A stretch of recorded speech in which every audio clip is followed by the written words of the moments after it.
Welcome back to another episode of The Demon's Den, your stop for horror history, stories, and more.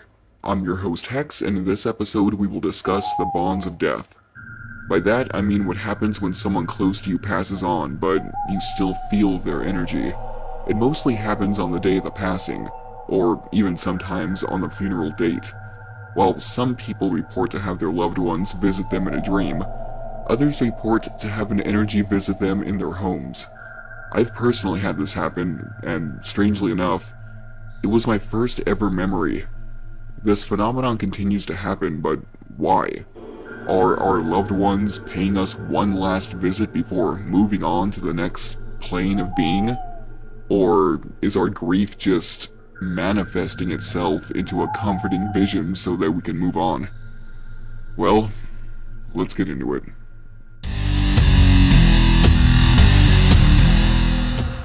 Visitations from deceased loved ones can take on many forms, from sensing their presence in a room to seeing their apparition, hearing their voice, and even smelling them. Not like their body stank, but, like a cologne or a perfume they used to wear. Some people also report dreams in which they interact with their loved ones who have passed away. Many cultures and belief systems offer loose explanations for these experiences. In some spiritual traditions, it is believed that the soul of the departed person can return to visit their loved ones, especially in times of need or important events. Others believe that such experiences are a manifestation of the deep emotional bond between the living and the dead, and that they represent a form of comfort or closure for the bereaved. I think it's important to mention that when I say loved ones, I don't just mean family, because, come on. Some of us absolutely hate our families and can't wait to get away. Loved ones can mean friends and even pets. Psychologists and grief experts suggest that the visitations from the deceased loved ones can be a normal part of the grieving process, and that they may serve as a way of processing and integrating the loss. So, dreams, in particular, are thought to be a way of processing and integrating emotions and experiences that are difficult to process during the waking life. In this sense, dreaming about deceased loved ones can be seen as a way of continuing the relationship with them, even after they've passed away. These dreams can have different meanings as well, like it means different things depending on what the deceased person does, or what their standing is in your dream state. Like it means something different if they talk to you, if they choose to hug you, if they sit with you. It's all just different kind of dream meanings. It's important to note that not everyone experiences visitations from deceased loved ones, and that such experiences should not be used to deny or avoid the reality of death and loss. Grief is a complex and individual process, and each person's experience of it, it'll be unique. I've experienced this firsthand when my grandpa died. Now here's the thing, he passed 5 days after I was born, so that means I'm 5 days old at the time. Story goes that my dad was going to pick up my grandpa from his place and head over to the hospital so he can see me for the first time.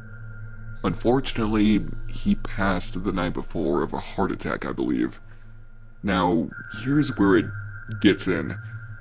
I remember having this dream where I was just in this pitch black room with nothing but a TV lighting up a couch that was in front of it. Then this dude just sits up from this floral print couch and picks me up off the ground. He lays back and he sits me on his chest while he holds me upright. He's laughing and he's saying, I'm your abuelo. I'm your grandpa. And then he told me to take care of myself and my family before he laid his head back and went to sleep. I remember pushing down on his chest, trying to wake him, but nothing. That was my first memory ever, like in life. I've had this memory my entire life, and it was confirmed to be legit after I saw pics of my grandpa. My grandma still had the floral print couch too.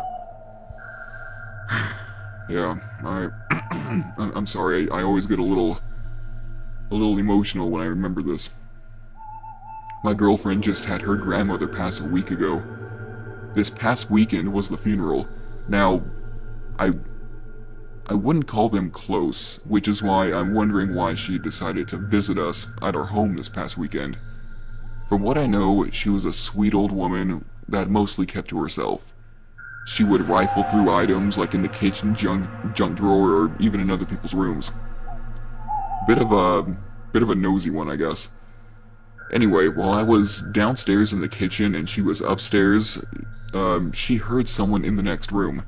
It sounded like they sat down and started going through drawers.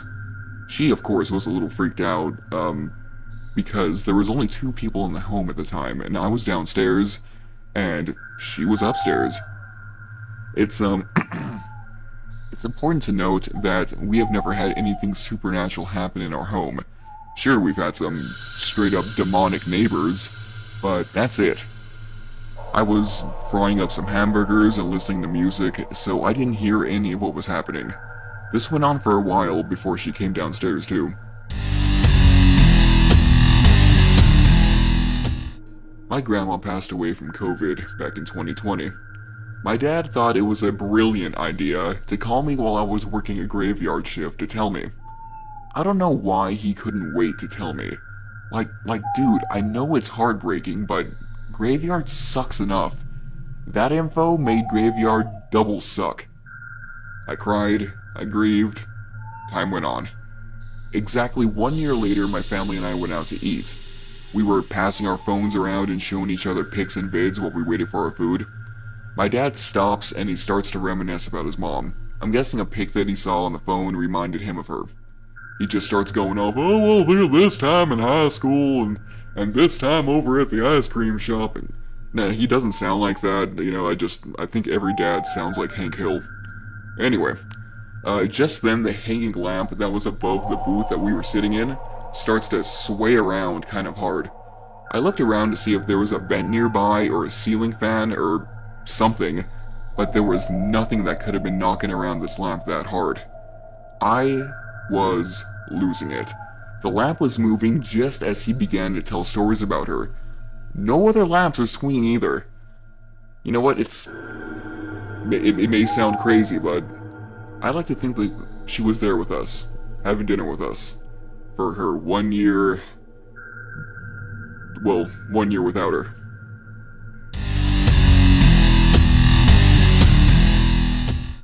Thank you for joining us for another episode of The Demon's Den. Join us next time for more spookums. Until next time, stay safe, lock your doors, and remember, not every ghost is there for calamitous intent, except demons.